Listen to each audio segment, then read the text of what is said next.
द्वितीय अध्याय साधन पाद। प्रथम अध्याय में योग दर्शनकार महर्षि पतंजलि ने अभ्यास और वैराग्य से साधना का आरंभ बताया। धैर्य पूर्वक इनके सतत अभ्यास द्वारा चित्त वृत्तियां शांत हो जाती हैं। उन्होंने स्पष्ट किया कि अभ्यास किसका करें। ईश्वर का स्वरूप बताया जो क्लेश और कर्मों से अत्यंत परे है। वह ईश्वर गुरुओं का भी गुरु है। उस ईश्वर में सर्वज्ञता का सहज बीज है। उसका नाम प्रणव है। उस ओम का जप करें, ईश्वर का चिंतन करें। इससे योग मार्ग के विघ्न शांत होंगे। आप समाधि की ओर अग्रसर होते जाएंगे। उन्होंने समाधि के सहयोगी साधनों का उल्लेख किया। स्वप्न से सहयोग, आप्त पुरुषों की रहनी और उनके दर्शन से सहयोग लेने का निर्देश दिया। योग का अनुष्ठान जो आपको अभिमत है, उसके अनुकूल आशय बदल लेने की सम्मति दी। फिर भी ध्यान जमता नहीं, निरंतर अभ्यास होता नहीं, नाम रूप में चित्त टिकता नहीं। अतः इस द्वितीय अध्याय साधन पाद में संपूर्ण साधन विधि प्रस्तुत करते हैं, जिसमें योग के 8 अंगों का वर्णन लोक विश्रुत है। सर्वप्रथम महर्षि बतलाते हैं कि साधन आरंभ कहां से होता है।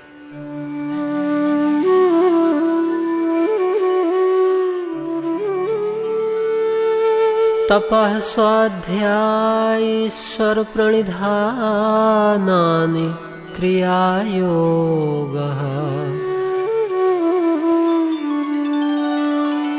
तप, स्वाध्याय और ईश्वर प्रणिधान अर्थात शरणागति से योग की क्रिया आरंभ होती है। गत अध्याय में महर्षि ने एक ईश्वर का स्वरूप, एक ईश्वर की शरण और उसके नाम का जप बताया।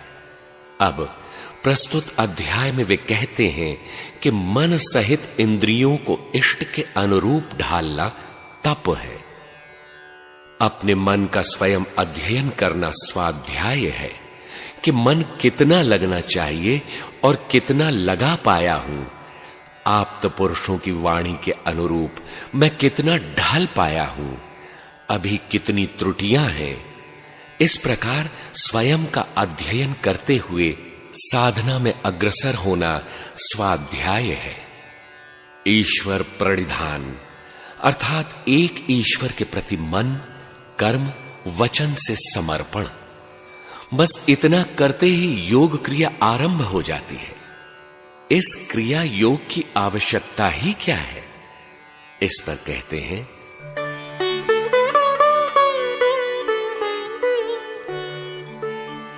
समाधि भावनार्थः क्लेश तनु करणार्थश्च। इन क्रियाओं से समाधि के प्रति श्रद्धा भावना स्थिर हो जाती है तथा क्लेश क्षीण होकर बलहीन हो जाते हैं।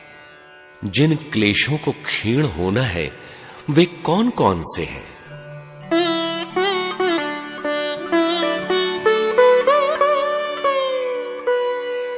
अविद्या, अस्मिता, राग, द्वेषाभिनिवेशाः क्लेशाः।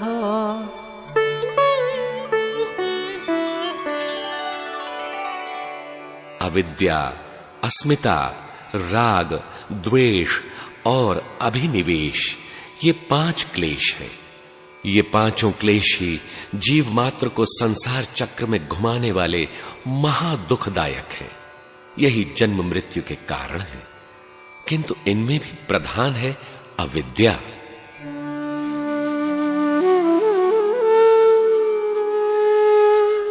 अविद्या क्षेत्रमुत्तरेषां प्रसुप्त तनु विच्छिन्नोदाराणाम्।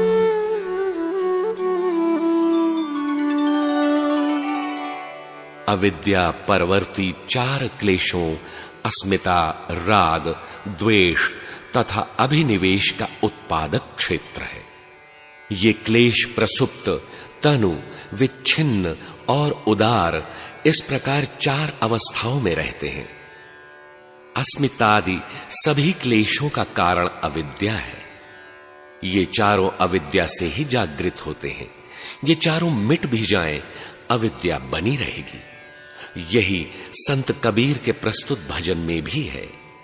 5 सखी पांचों गुणवंती, 5 में सरबस एकई जनी, बलम संग सोई गई पांचों जनी।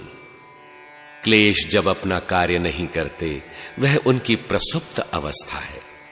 इसका यह अर्थ नहीं है कि वे हैं ही नहीं, वे हैं किंतु क्रियाशील नहीं है। उद्दीपन पाने पर वे क्रियाशील हो सकते हैं। उदाहरण के लिए देवर्षि नारद हिमालय की कंदरा में तप करने लगे।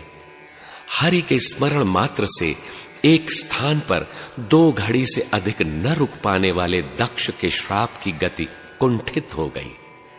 तपस्या से इंद्र विचलित हो उठे। उन्होंने मुनि को तपस्या से विरत करने के लिए अप्सराओं को प्रेरित किया, किंतु काम कला कछु मुनि ही न व्यापी। देवर्षि पर कोई प्रभाव नहीं पड़ा। काम ने उपाधि भी दे डाली कि आप जितेंद्रिय हैं, मनोनिग्रही हैं। ऐसा नहीं था कि उन्होंने काम को सदा सदा के लिए जीत लिया था। वह विकार प्रसुप्त था। शील निधि राजा की सुंदर नगरी, सुंदर नर नारी तथा सुंदरी राजकन्या और उसकी हस्तरेखा देखते ही प्रसुप्त विकार जागृत हो गया। वह कहीं गया नहीं था, सुप्त था। इस प्रकार क्लेश कभी प्रसुप्त रहते हैं, कभी योग साधन के फल स्वरूप उनका प्रभाव क्षीण अर्थात तनु हो जाता है। योग साधना द्वारा शनैः शनैः उनकी प्रभावोत्पादकता का ह्रास हो जाता है।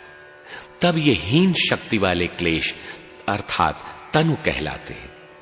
उन क्लेशों का जितना प्रभाव विषयी लोगों पर पड़ता है, उतना प्रभाव वे साधकों पर नहीं डाल पाते। क्लेशों की विच्छिन्न अवस्था तब होती है जब दूसरे क्लेश क्रियाशील रहते हैं। जैसे कोई राग से आप्लावित है तो उस समय उसमें द्वेष दिखाई नहीं देता, वह विच्छिन्न है, वह कहीं गया नहीं है, किंतु उस समय ऐसा आभास होता है मानो दूसरे क्लेश हैं ही नहीं। जिस समय कोई क्लेश अपना कार्य पूर्णतः कर रहा हो, वह उस क्लेश की उदार अवस्था है जो भोग में आकर शांत होने वाला है। यही उसकी उदारता है। इन सभी क्लेशों का मूल कारण जिस अविद्या को इस सूत्र में कहा गया, उसका स्वरूप क्या है?